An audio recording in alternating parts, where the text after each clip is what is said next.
IPS Ajay Pal को लेकर सियासत लगातार गर्माती हुई नजर आ रही है। टीएमसी ने अजय पाल को सीधी धमकी दे डाली है। हद पार की तो कीमत चुकानी होगी, टीएमसी का कहना है। साथ ही टीएमसी ने कहा कि अजय समझ लें, ये बंगाल है, यूपी नहीं। अखिलेश बोले कि लोकतंत्र के अपराधी बख्शे नहीं जाएंगे। तो चौतरफा ये विवाद बढ़ता हुआ नजर आ रहा है और यही वो वीडियो देखिए, वो कह रहे हैं ये जहांगीर के घर वाले खड़े हैं, उसको बता देना, कायदे से खबर लेंगे। ये जो वीडियो है ये तेजी से आईपीएस का वायरल हो रहा है और उसके बाद प्रतिक्रियाएं अलग अलग सामने आ रही है। राजनीतिक प्रतिक्रियाएं सबसे ज्यादा यहाँ पर देखने को मिली। अखिलेश ने भी अजय पाल पर सवाल उठाए और समाजवादी पार्टी के अध्यक्ष अखिलेश यादव ने कहा कि इसका हिसाब किताब जरूर होगा। तो फिर अच्छे से खबर, आसपास के जितने भी लोग हैं अच्छी तरह से समझ लें कि अगर किसी ने बदमाशी करी तो उनका कायदे से इलाज किया जाएगा। फिर अगर कहीं से खबर आ गई कि किसी ने कोई खुराफात करने की, किसी को परेशान करने की कोशिश की है, तो फिर उसकी खबर फिर अच्छे से लेंगे हम। ये जहांगीर के घर वाले भी खड़े हैं, उसको बता देना कायदे से। ये बार बार जो खबरें आ रही हैं कि उसके लोग धमका रहे हैं, तो फिर अच्छे से खबर लेंगे, फिर बाद में रोना पछताना मत। तो आखिरी चरण का मतदान है, लेकिन उस पर यूपी के जो सिंघम कहे जाते हैं अजय पाल शर्मा, उन पर यहाँ पर रण एक तरह से छिड़ गया है। क्या कुछ यहाँ पर हो रहा है आपको बताते चलते हैं। टीएमसी योगी का जो एनकाउंटर हम यहाँ पर देखने को मिल रहा है, स्पेशलिस्ट को ईसी ने बंगाल भेजा, यानी कि चुनाव आयोग का ये फैसला है। जब योगी को के जो स्पेशलिस्ट है उनको यहाँ भेजा गया। 2020 में अजय पाल पर गंभीर आरोप भी यहाँ पर लगे थे। अजय पाल पर आपराधिक साजिश का केस दर्ज हुआ था। बता दें कि अजय पर आपराधिक सबूत मिटाने का भी केस था। अजय ने हद पार की तो इसकी कीमत भी चुकानी पड़ेगी। अजय शर्मा जान ले कि ये पश्चिम बंगाल है, उत्तर प्रदेश नहीं। तो ये प्रतिक्रिया टीएमसी की तरफ से दी गई और अब अखिलेश यादव ने क्या कुछ कहा ये आपको बताते हैं। तो यहाँ पर अखिलेश यादव की तरफ से कहा गया कि बंगाल में बीजेपी ने ऑब्जर्वर के नाम पर एजेंट भेजे हुए हैं यहाँ पर और उन्हें बख्शा नहीं जाएगा। ये उत्तर प्रदेश नहीं बंगाल है, ये याद रखें। समाजवादी पार्टी के नेता आशुतोष वर्मा क्या कुछ कह रहे हैं आपको सुनवाते हैं। आपने पूरे बंगाल के इलेक्शन में कभी देखा कि अजय पाल शर्मा जैसे जो सो कॉल्ड अपने आप को तथाकथित सिंघम बोलते हैं, जिनके ऊपर 1 से 150 एनकाउंटर का आरोप भी है, जिनके ऊपर पैसा लेके पोस्टिंग करने का यूपी में आरोप है, उसको चुनाव आयोग उठा के बंगाल के चुनाव में लगाती है। चुनाव आयोग हो गई है कि भारतीय जनता पार्टी की आनुवांशिक संगठन हो गया है। ये निष्पक्ष चुनाव हो रहा है। चुनाव आयोग ने अपनी पूरी निष्पक्षता इस चुनाव में खत्म कर दी है और हम मांग करते हैं कि ऐसे चुनाव आयुक्त को तुरंत का तुरंत राष्ट्रपति निष्कासित करे।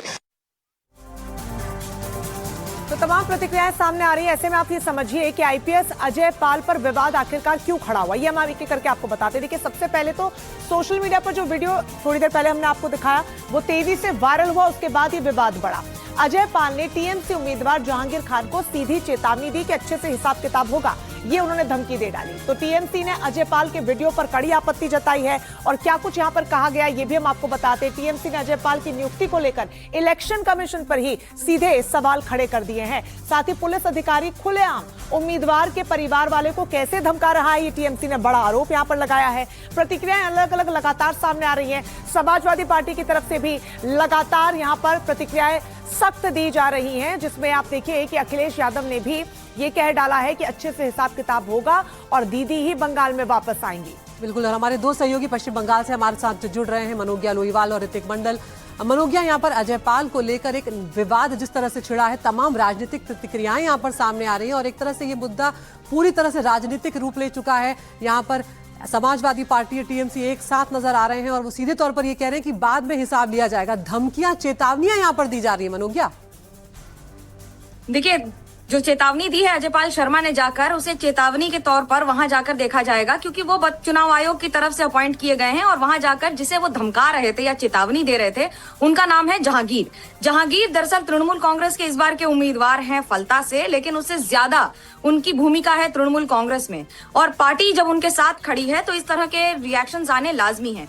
उसके कारण आपको पहले बता दूं, अभिषेक बनर्जी के करीबी माने जाते हैं, बजबज और आसपास के जितने भी इलाके हैं उसमें उनका दबदबा है, और आरोप लग रहे थे कि वोटरों को धमका रहे हैं। यही कारण है कि अजय पाल शर्मा, जो कि दक्षिण 24 परगना में लगातार मॉनिटरिंग कर रहे हैं और वहां के ऑब्जर्वर भी हैं, वहां जाकर वो सबको बता रहे थे और ये चेतावनी दे रहे थे कि अगर वोटरों को धमकाया गया तो इसका अंजाम बुरा होगा।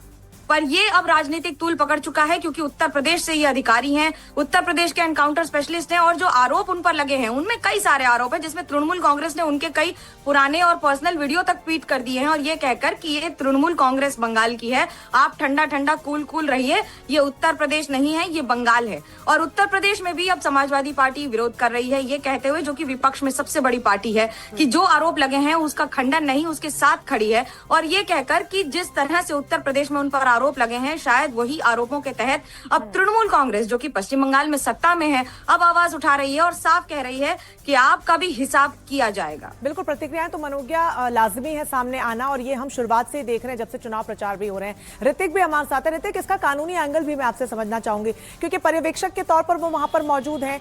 क्या अपने कार्रवाई को लेकर, अपने काम को लेकर इस तरीके से वो किसी को धमका सकते हैं? ऐसी शब्दावली का इस्तेमाल किया जा सकता है, या फिर सिर्फ एक्शन कर देना ही यहाँ पर कारगर साबित होता? देखिए, पिछले कई सालों से जहां पर जो रक्तरंजित चुनाव रहा है बंगाल का, लेकिन इस तरीके की कार्रवाई हमने नहीं देखी है।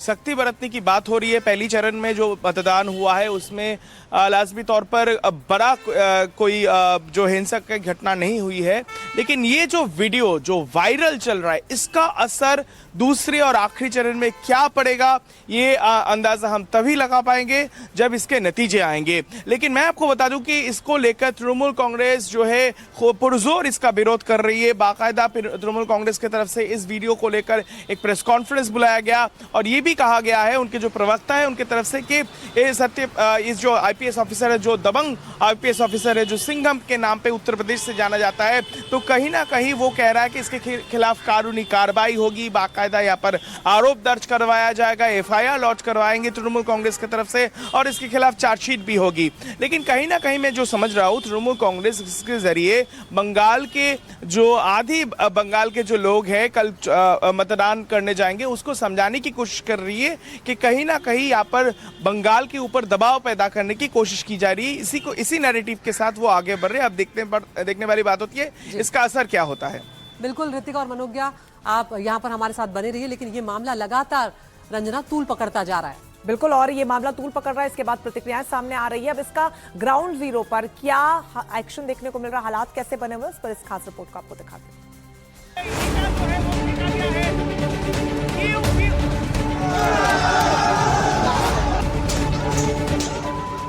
बंगाल में पहले दौर की वोटिंग के दौरान कड़ी सुरक्षा के बीच भी कुछ उपद्रवियों ने अपनी हरकतों को अंजाम दिया, जिसके बाद दूसरे दौर की वोटिंग के लिए आयोगी किसी भी तरह की कोताही नहीं बरतने वाली है।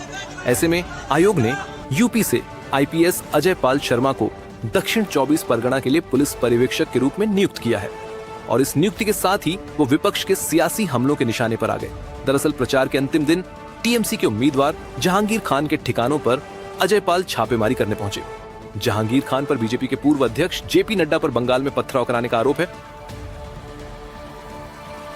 लेकिन इस वीडियो वायरल होते ही अजय पाल विपक्षी दलों के निशाने पर आ गए। टीएमसी ने सीधे सीधे अजय पाल शर्मा को चेतावनी दी कि उन्हें इसकी कीमत चुकानी पड़ेगी। Let me say this in no uncertain terms. We will find you. We will file an FIR against you. There will be a charge sheet filed against you. And we will drag you to the court of law where the strongest arm of the law will fall upon you. Ajay Pal Sharma के खिलाफ विपक्ष की ओर से कुछ ही देर में Samajwadi party के मुखिया अखिलेश यादव भी कूद गए। टीएमसी ने तो सिर्फ परिणाम भुगतने की बात कही थी, लेकिन अखिलेश यादव ने सीधे सीधे कानूनी सजा दिलाने की चेतावनी दे दी।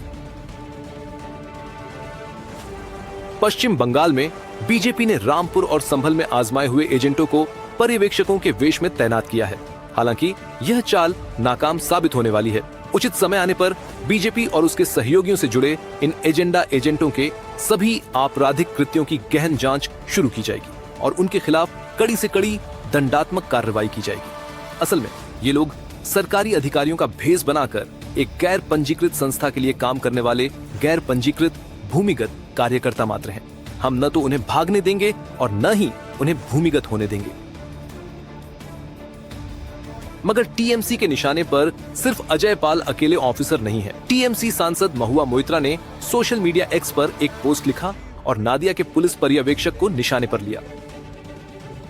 नमस्कार बट्टुला, गंगाधर आईपीएस 2011 बैच के पुलिस पर्यवेक्षक। नादिया यह ओडिशा का बौद्ध नहीं है जहां आप अपने जूनियरों को पीट सकते हैं। पुलिस को हमारे कार्यकर्ताओं को धमकाने और उन्हें घर के अंदर रहने के लिए कहने पर मजबूर करना बंद करें। यह गैर कानूनी है और हाई कोर्ट के आदेश के खिलाफ है। आपको इसके परिणाम भुगतने होंगे। बंगाल में वोटिंग बुधवार को होने वाली है और आयोग किसी भी कीमत पर नहीं चाहता कि थोड़ी सी भी हिंसा हो। लेकिन अब अजय पाल के इस वीडियो को लेकर उपद्रवी बहाने के तौर पर अपने मंसूबों को अंजाम दे सकते हैं। देखना होगा कि दूसरे चरण के मतदान में क्या होता है। Bureau report, NDTV India.